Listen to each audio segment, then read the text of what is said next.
Assalamu alaikum wa rahmatullahi ta'ala wa barakatuhu masu sauraron mu.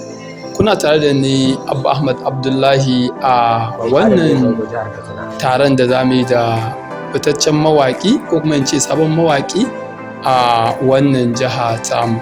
Assalamu alaikum wa rahmatullahi ta'ala wa barakatuhu. Amma alaikum salam wa rahmatullahi ta'ala wa barakatuhu. A yau kana tare da ni a matsayin bakon da zai maka tambayoyi akan nasarori da ka samu haɗi da ci gaba da ka samu a ɓangaren waƙa. Shin ko za ka iya faɗa mana me silar fara waƙarka? Alhamdulillahi, masha Allah. Gaskiyar magana, abin da ya sa na fara waƙa ba wani abu ne bai sa na fara waƙa. Farko dai gaskiya ni na daɗe ina son waƙa a rayuwata, kuma hasali ma dai ya kasance ko da tafiya nake haka ko wani abu nake sai riga jin waƙoƙi suna faɗo min, kuma na tsaya ne tunani wannan waƙa fa babu ko wanda ya taɓa yin ta ba, to me zai hana ni ma kuma in jarraba ko da sau ɗaya ne. To haka ɗin da ina ta ja zan yi ban sami ba shekaru da ma amma ya kasance idan ina tarayya da wasu in ta zo min sai a riga cewa wani ka je ka iya wannan kake zama haka kaza to kuma dai ina cewa komai lokaci ne, to shine kuma yanzu Allah ya kawo lokacin da ikonsa kuma na fara, kuma alhamdulillahi bakin gwargwado ana fahimtuwa kuma ni ma yana fahimtuwa. Alhamdulillahi masu saurari kun ji kaɗan daga sanadiyar abin da ya sa ya fara waƙa, amma a yanzu za mu ji wani irin ci gaba ya samu ko kuma yake ƙoƙarin samu akan waƙa, ko wani irin ci gaba ka samu akan waƙa yanzu haka? To gaskiya alhamdulillahi na samu ci gaba daban-daban, ko ba komai ma dai sanayya ga mutane. Duk inda ka wuce shago mai waka to kowannan ba karamin ci gaba bane. Maimakon a ce shago barawo ko shago kwarto sai aka ce min shago mai waka, kaga abu ne wanda zan ce alhamdulillah na samu ci gaba gurin shi. Ko baya da haka, so a kullum aikin kenan sai na samu sama da mutum nawa waɗanda shago ina so za ka yi waka ko kuma ina son waƙarka wadda kai ta kaza. To gaskiya wannan abin shi kai shi yana ɗaya daga cikin abubuwan da nake ganin cewa na samu ci gaba. Baya da bayan nan kuma haka dai ana bani ayyuka saboda in ka saurari waƙoƙi na akwai waƙoƙin da nake wa mutane haka. To gaskiya duk wanda zan mawa da farko dai ba a ban wani abu, amma yanzu alhamdulillah duk wanda zan mawaƙa sai mun yi ciniki kuma sai an bani bakin gwargwadon haƙƙina sannan nake yi. To kaga zan iya cewa alhamdulillah na samu ci gaba ga harkar waƙa kafin nan gaba tukun. So idan na fahimce ka, ina fatan masu kallo sun fahimta cewa a yanzu haka har wasu suna iya sa ka aiki ka musu su biya ka. Gaskiya sosai ana sa ni aiki, ina yi sosai gaskiya alhamdulillah. Na yi waƙoƙi waɗanda an kira ni ma ba ma ni, saboda ni gaskiya an haife ni ne a jihar Katsina, ƙaramar hukumar Bakori, amma Allah ya yi abinci na a garin Ibadan sana'an gwari. To kuma ina cikin harkar sana'an gwarin ne kuma Allah ya kawo min basirar yin waka nake yi. To ya kasance ma daga arewan ake kira na a ce kai mawa na waka ko kuma muna son kai mana waka, kamar irin waƙoƙin siyasa haka da na fara kwanan nan yawanci duk sana ake yi, kuma ina samun ci gaba sosai sakamakon ba zan ce ana biya na ba, ana bani dan nace ba ne kafin nan gaban Allah sa an haure, Allah kaɗai sa abin da zan samu. Allah ya kai mu zuwa ci gaba, amma abin da za mu so mu ƙara sani a yanzu haka, duk da muna maka fatan ƙarin ci gaba akan ci gaban da ka samu, amma a yanzu haka waƙoƙinka sun kai kimanin nawa, wanda kai naka na kanka da wanda kai wa jama'a sun kai nawa? To gaskiya halin yanzu ni dai ka ce min waƙa ta nawa, gaskiya ba zan iya kirga su ba su kirguwa gaskiya, dan ko na fara zan cije.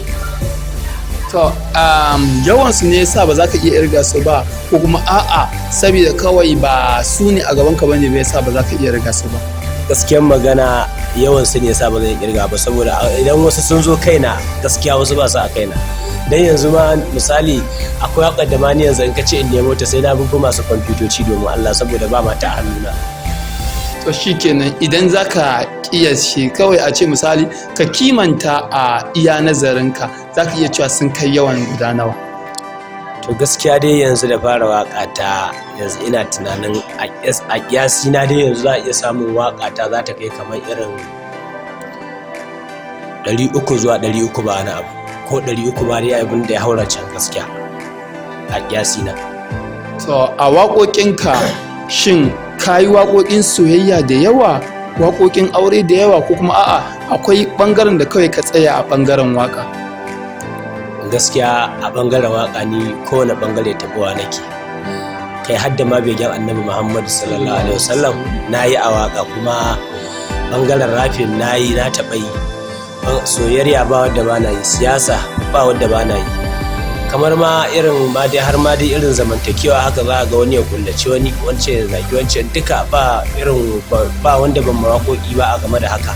Saboda da ita waƙa ni a yanda na ɗauka hanya ce wadda idan ka ga cewa in kaya za a fahimta a san me kake nufi, ko da wani ya zage kai kasance wani ya ƙali da kai a ciki. Abinda na fahimta kenan nake ba da ƙarfi ɓangaren yin ma irin waɗannan waƙoƙin. Na yi waƙoƙi gaskiya daban-daban, ban da wani ɓangare in ce a'a ni na tsaya ɓangare kaza nake waƙa, a'a gaskiya duk ɓangaren da ta cancanci ma in dai na ga bai saba ba da addinin musulunci ba zai. So mun ji kaɗan daga cikin nasarori da ka samu, shin wani irin ƙalubalulluka ka samu yayin fara waƙarka, kamar gida a ce dena, ko kuma a'a irin ƙalubale da mutane da yawa sukan samu a ɓangaren waƙa daga 'yan uwansu? Gaskiya alhamdulillah tun da na fara harkan waƙa, gida mahaifina ko wana ko wani nawa ya ce wani daina waƙa, gaskiya ba a taɓa samu ba. Amma ba ma harkan waƙa ba a wannan lokacin da muke ciki, ko ƙur'ani kake rubutawa sai ka samu wanda ya tinkari ƙalubale a kan shi, sai wani ya ce can ba kai daidai ba, ko can kai ai ilimin ka bai kai can ba ka fara. To balantana harkar waƙa gaskiya akwai ƙalubale daban-daban, na wani ya tare ka ya ce da ya ji waƙa kama gare ya ji ta wani, ko ya ce ai bai ma san ka ba, ko ya ce guri kaza aka maganganu dai ga sunan da dama. Zan iya ce maka ma dai gaskiya harkar waƙa idan mutum ma bai cika hakuri ba gaskiya zai zama kamar mahaukacin layi, ma'ana duk inda ya wuce yana sambato yana cewa ana yi da shi, amma me in kai hakuri kuma kai ne mai morewa rayuwar gaba. Gaskiya akwai kalubale a waka sosai, amma sai dai abin da kiran da nake ga mawaka, amma dai ire-iren mu masu tasowa, to a rika hakuri da mugun ji da mugun gani na wannan bangaren, saboda zaka ga wani iri-iri na ma bai san ka, wani kuma ta kunna zaka ji baya san ka, to amma ka toshe lokacin da ya ce bai san ka, a lokacin ne wani zai taso ce na san ka. Ka da ji bayanin da zan maka game da wannan bangaren. To a yanzu a inda muka kawo ƙarshen bayanin kenan, amma kafin mu rufe bayanin za mu so Shago mai waƙa ya ba da shawara ko kuma ya ba da wata hanya wadda sauran mawaƙa idan suna neman wata shawara a wajen shi, ko kuma masu son a musu waƙa ta aure ko suna, ko kuma a'a abin da ya kama da raɗin sarauta ko siyasa, hanyar da za su iya samun shi kai tsaye. Yanzu zai faɗa mana hanyar da mai neman shawara zai same shi, hanyar da mai neman wani a mai wani bidiyon waka ko kuma wani abin da zai iya samun shi. Shine muke saurari yanzu haka, inda mutane za su iya samun ka, YouTube channel ko kuma Instagram ko number waya ko kuma abin da ya kama da haka. To da farko dai ina ma masoya sallama irin ta addinin musulunci. Ga mai buƙatar masa waka ko mai buƙatar dai makamancin haka, ni ina da TikTok ina yin shi, duk mai duba TikTok zai ga Shago 687, insha Allah sunana ne wannan, kana shiga zaka same ni kuma kai min magana zan gani. Sannan Snapchat nan ma ina chatting bakin gwargwado. Sannan zaka iya shiga YouTube channel ko Bidmat, kana iya rubuta Rabiu Shago kalo insha Allah zaka same ni, kuma zaka samu waƙoƙina daban-daban. Ko baya da bayan nan ina da contact number nawa wanda zan iya karanta ma shi, ko da ka tashi bukata na ko kai min magana, insha Allah duk inda nake zan iya daga wayanka. Shine number nawa 081